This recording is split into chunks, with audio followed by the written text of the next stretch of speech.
Hello everybody, and thank you for joining me. This is Ciara from Ciara T Designs, and today I have these really cool Oxide sprayed cards to share with you, so let's jump right in.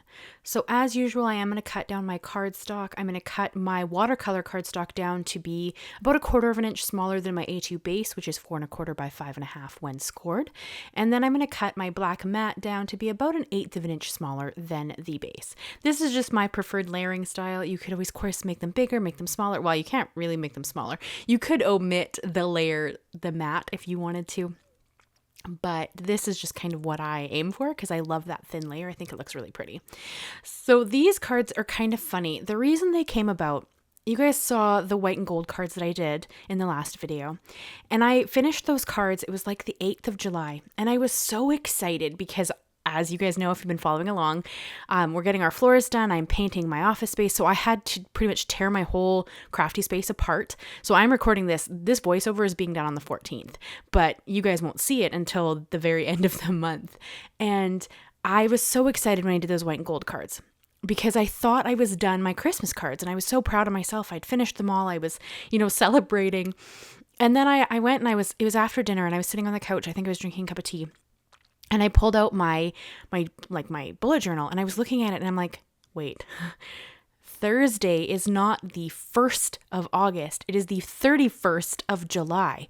Well, so now I didn't have enough Christmas cards. So the night after I had made those white and gold cards, I generally don't do 2 projects in a day. I find being creative really, it's exhausting in its own way.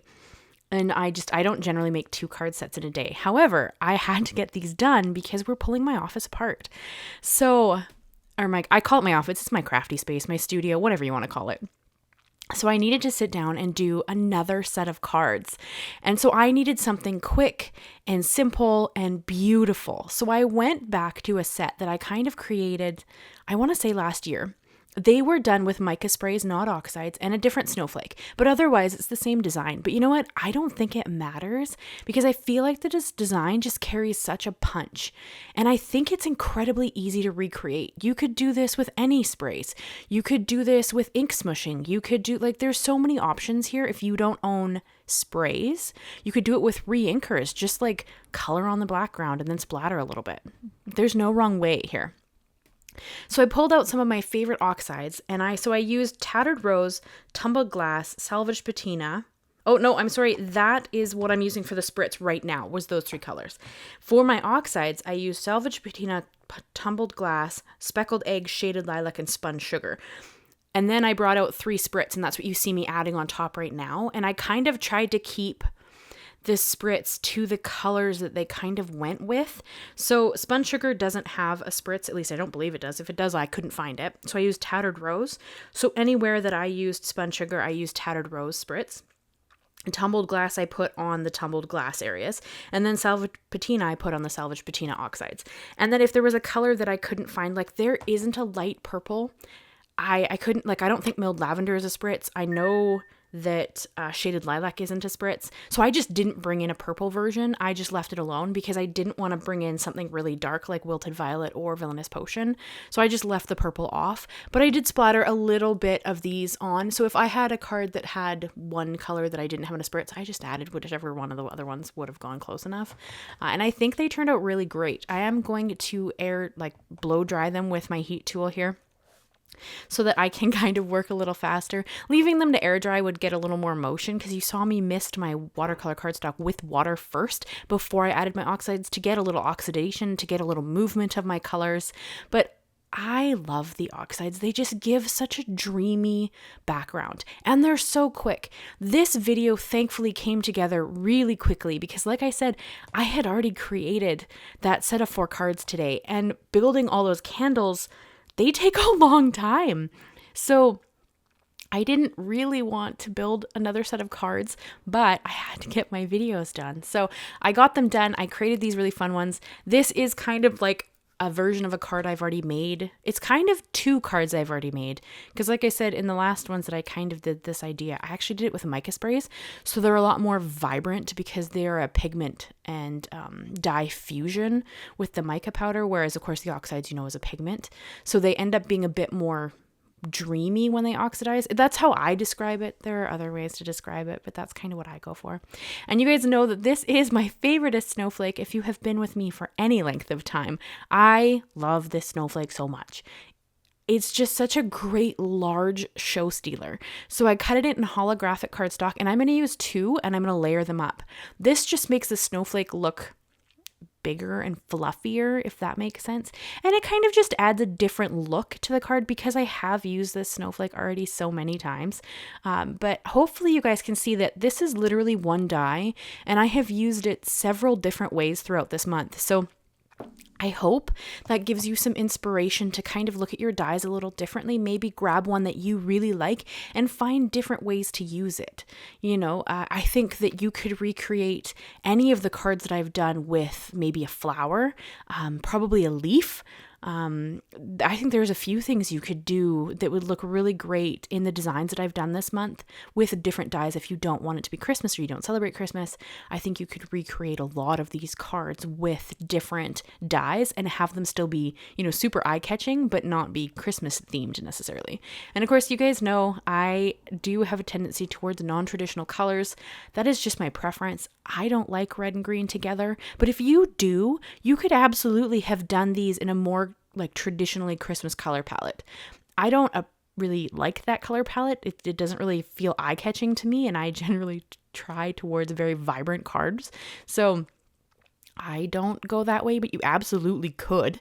It's just kind of my preference. So here I'm going to layer them up. I just put a little bit of glue in the very center of the snowflake, and then I off center them so that they're not exact, but I also am only adhering the center so that you can kind of fluff up the snowflake and have other pieces, I think they're called dendrils, have them, sit up higher, and then you could actually have the snowflake look even more 3D-ish.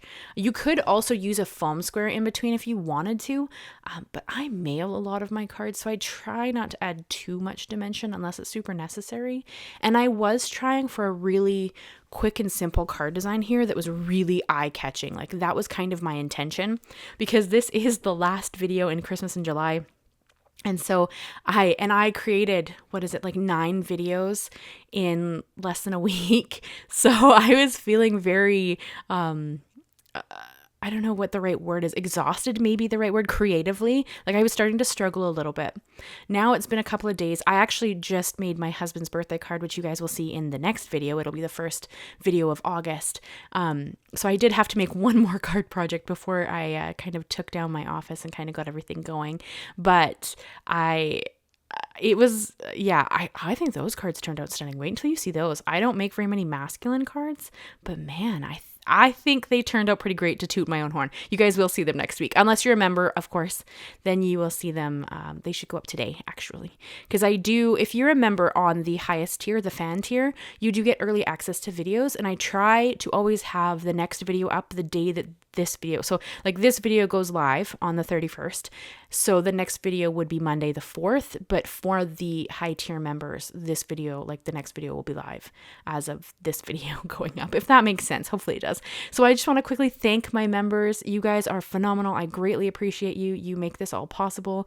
You make it easier for me to have this be my actual job, which is my dream. So thank you, thank you, thank you. If you're at all interested in being a member, there is a link in the description. You can go check it out, see what the perks are. The biggest one I would say is that you get to see the videos early. So that is kind of a fun perk. So everybody, they get to see what the next month's challenge is early. They get to, that kind of stuff. So it's kind of fun that way. But yeah, so that is that. And if you haven't subscribed to my channel, please consider subscribing. I would really appreciate it. My dream is to hit 20,000 subscribers by the end of this year. So hopefully that's achievable. We'll see as the year goes by.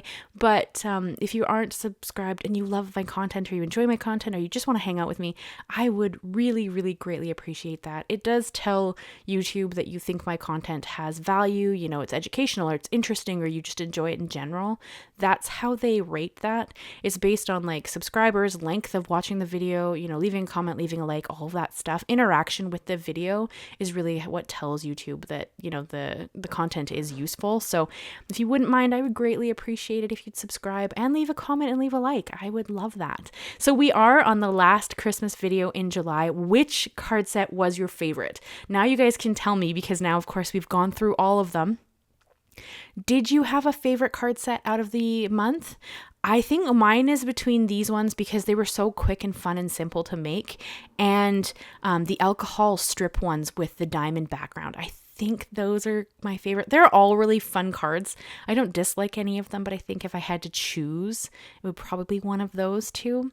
But of course, I want to hear what you guys think. And did you have any, like, did you recreate any of them? I would love to know. Hopefully you shared them with me so I could check them out. I love seeing you guys create cards based on my inspiration. It's always amazing to see because it's just, that's what I do it for. I do it to hopefully inspire you to create regardless of, the level. Maybe you're a beginner, maybe you've been doing cards for a long time. I hope that something I do might inspire you to do some creating. So hopefully I have achieved that. So you guys can see that I just adhered everything down with my Nuvo Deluxe glue. I did set the panels under my Misti just because they were quite wet, right? So they didn't want to stay quite flat. So laying them under my Misti while they dry with the glue helps them be flat when I go to adhere them to their base.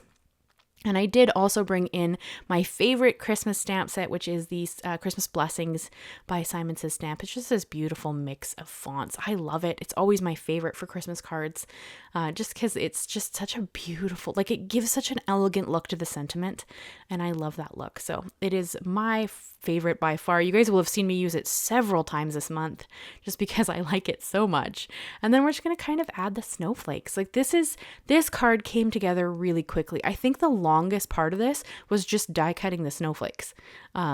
That was what took me the longest because I do have to wait for it to actually go through the machine and then pull it out and put it in a new piece of cardstock. I did cut them down to be 3.5 by 3.5, those holographic squares. That fits this die beautifully. So that's kind of what I like to do.